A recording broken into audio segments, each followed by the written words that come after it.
a rethink of the approach that Ofsted take. The one-word judgments need to be not in existence. That's a decision only ministers can make. Labour say they would move to a report card for schools. Some changes are already happening in school inspection, but it feels like bigger ones may be on the horizon.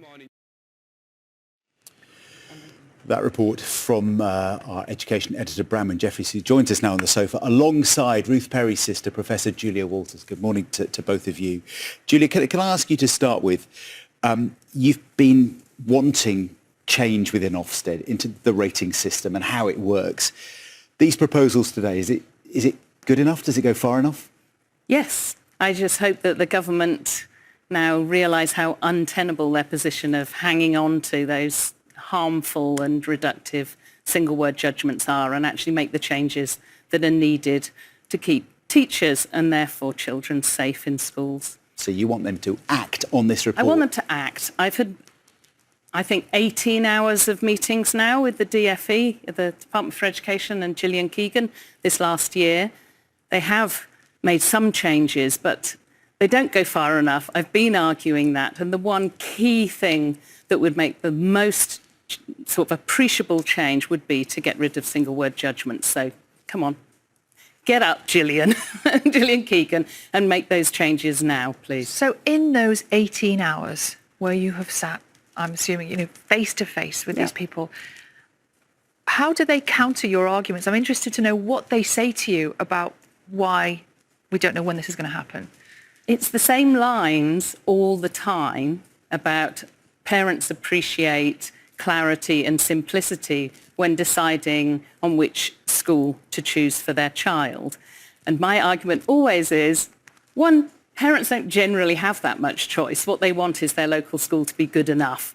And two, that these words, one word can never sum up a school, let alone a horrible word like inadequate. And it doesn't help parents to be treated like imbeciles, really, that they can't read a report, they can't see beyond one word to look at the details and make the decisions for themselves. But yes, the DFE's argument all the way through is this. It's simple, it's clear, and it's what they do across hospitals and care homes and prisons and so on. And so, they need to stick with it. Bramwell, it was interesting in your piece there, hearing from those schools in Leeds, where the significance of a word and the word changing very rapidly and the impact that can have. And what really struck me about that was Kate, the deputy head we just heard from. That word inadequate, which I know really weighed on your sister's mind, also weighed on hers. And she found herself writing it out time and time again, thinking, am I inadequate? I'm trying my best in the job. What's very striking about this report from MPs is the language it uses, describing a system that they heard was toxic, and saying that the word that head teachers used most often was terror. So very powerful that although people think there has to be a school inspection system, the MPs are really clear, parents need that, they need good, clear, reliable information, that the system at the moment needs fundamental change, according to this report. That's what I'd like to talk to you about, Julie, because what else needs to change? The one word is obviously hugely significant. Bramwell mentioned, was it the word you said terror then? How else could inspections be different? Well, I think the Parliamentary Inquiry's report lays out some really important key changes that need to come in to make the inspection system reliable, dependable, and less dangerous, less terrifying for teachers. The high stakes that now currently hang on an inadequate or two requires improvement judgments that mean that there's generally a forced academisation and head teachers lose their jobs, after, on the basis of the say-so of a couple of inspectors on 2 days, irrelevant, disregarding whatever the parents might think about the school and the head. So they've said that needs to stop. There needs to be a range of options. And the other thing that I think is really key is the criticism of the current complaints procedure, the lack of any independent complaints procedure, which has allowed Ofsted far too long to be completely unaccountable. It won't listen to criticism because it doesn't allow criticisms. And if you don't listen to criticism, if you don't listen to feedback, how are you going to learn? How are you going to make improvements? If they had listened to criticisms over the years about inspectors' conduct, about the terror that head teachers feel, they might have learnt, and my sister might be here today. There is a new chief inspector at Ofsted, isn't there, who has set a slightly different tone and mood in his public comments.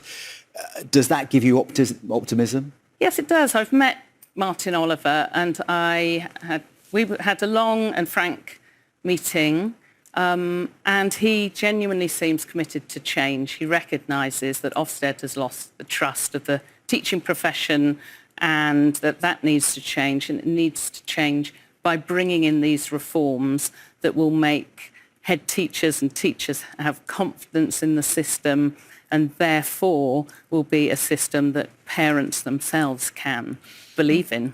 And Bronwyn, this is your job day in, day out, talking to people in education. Do you feel like change is coming?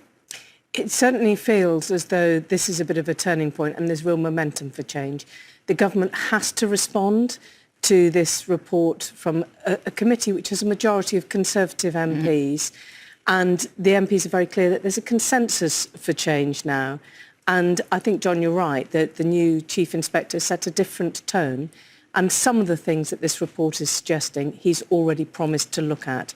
And he wants to hear from parents. He's going to launch a big consultation in a couple of months' time. So parents will have their chance to say, what do they want? Do they want deeper, more informative reports, which this report from MP suggests they do? We know from our inbox that when we talk about this, we do get quite a lot of parents get in touch, say, you know what, I'm never in a busy life going to look through a whole report. I like the simplicity and the clarity of a one-word judgment because it gives me a headline and it makes it digestible. What do you say to them, Julia? I would say, as the inquiry report says, that no school should be judged inadequate on the basis of minor clerical errors that can be put right before the report comes out. So by the time the Caversham Primary report came out, those really flimsy issues on which that inadequate judgment was based had already gone. It already wasn't inadequate. So how was that report ever helpful to the parents of Caversham Primary who knew Ruth, who knew the school, who flock in their numbers to get their children into that school? They never believed that judgment. So I think it's, if you haven't got time to read a report, parents, then, it's lazy and it's not really a good excuse. The reports are only about 6 pages and quite flimsy as they are. If you haven't got time to read through that and look at more detail, well, that's your lookout, but it's not for the government to decide to simplify things for you. I think one of the key things to remember is inspections used to take a week with maybe 5 or 6 inspectors. Now it's 2 days and they're really rushed and they've got maybe a day to write it up. And that's one of the questions that MPs are asking. If you really want to help parents, should we inspect schools less often if we know they're doing well, but go in and spend more time, get to know the school and give a broader range of information. It's also worth saying that the Labour Party are proposing a report card system. So you would have a summary, but with strengths and weaknesses. And it may be that that is one of the ideas that will bubble up